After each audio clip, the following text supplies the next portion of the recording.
जी, आदरणीय नमस्कार। नमस्कार। आज आप जनसुनवाई में आए हैं प्रणव जी, कुछ खास?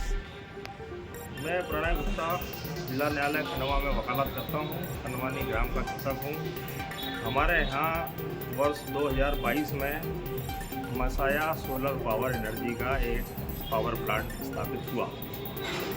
उस पावर एनर्जी प्लांट ने अनुसूचित जनजातियों की भूमियों का बिना डाइवर्सन किए उस पे अपना प्लांट स्थापित कर लिया। इस विषय को भी लेकर के मैंने शिकायत की है, जिसमें राजस्व के पटवारी, आरआई साहब, तहसीलदार साहब, एसडीएम साहब सबके संज्ञान में ये तथ्य है।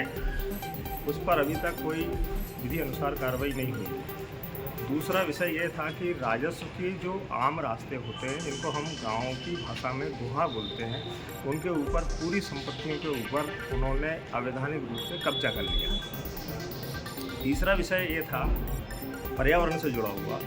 लगभग 3000 पौधे जो प्राकृतिक रूप से पेड़ थे, जिसमें नीम थे, बबूल थे, सुबबूल थे, ऐसे पीपल थे, बरगद थे, उन पेड़ों को उनने बिना किसी अनुमति के 2022 में मैंने शिकायत की थी, 2023 में मैंने शिकायत की थी, 2024 में शिकायत की थी, 2025 में शिकायत कर रहा हूँ। लगातार मेरी जन सुनवाई में शिकायतें करता रहा हूँ। उनकी मैंने पूरी फहरिस्त माननीय कलेक्टर महोदय खंडवा को प्रदान की है और उनसे निवेदन किया है इन तीनों विषयों की जांच की जाकर और मसाया सोलर पावर एनर्जी के ऊपर जो जुर्माना होता है वो इम्पोज किया जाए। और यदि बिना डाइवर्सन के कोई निर्माण कार्य किया गया है, यदि किसी कृषि भिन्न प्रयोजन संपत्ति का मत परिवर्तन करने का कोई प्रयास किया गया है, तो उसके भी मत परिवर्तन कर डाइवर्सन कराने का काम होना चाहिए।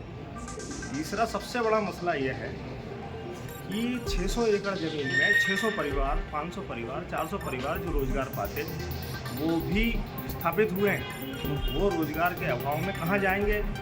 उनका जीवन कैसे चलेगा?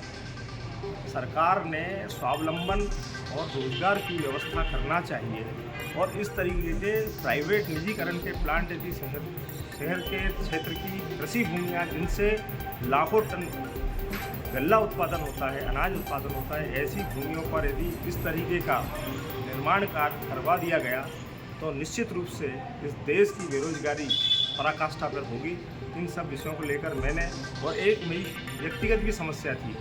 यहाँ मेरे क्षेत्र में माननीय बलवंत सिंह जी चौहान पटवारी जी, उनने मेरे मामा जी हैं, वो पूना में रहते हुए उनने खुद ने सीमांकन प्रतिवेदन में अपने प्रकाश गुप्ता के दस्तखत अपने स्वयं के द्वारा कर लिए गए। इस तरह से कूट रचना कर, फोर्जरी कर दस्तावेज फैब्रिकेटेड तैयार किया गया। इस संबंध में भी मैंने शिकायत प्रस्तुत की है, जिसकी शिकायत पूर्व में भी मैंने श्रीमान पुलिस अधीक्षक महोदय, श्रीमान कलेक्टर महोदय, थाना प्रभारी जावर को और लोकायुक्त कार्यालय में भी, इंदौर भी मैंने शिकायतें भेजी हैं, जिस पर आज दिनांक तक कोई वैधानिक कार्रवाई नहीं हुई। इन सब विषयों को लेकर मैंने माननीय कलेक्टर महोदय को अपना ज्ञापन दिया है। देखते हैं, यदि माननीय कलेक्टर महोदय रुचि लेंगे तो निश्चित रूप से मुझे भी न्याय मिलेगा। मैं न्याय संपादन का काम करता हूँ। धन्यवाद।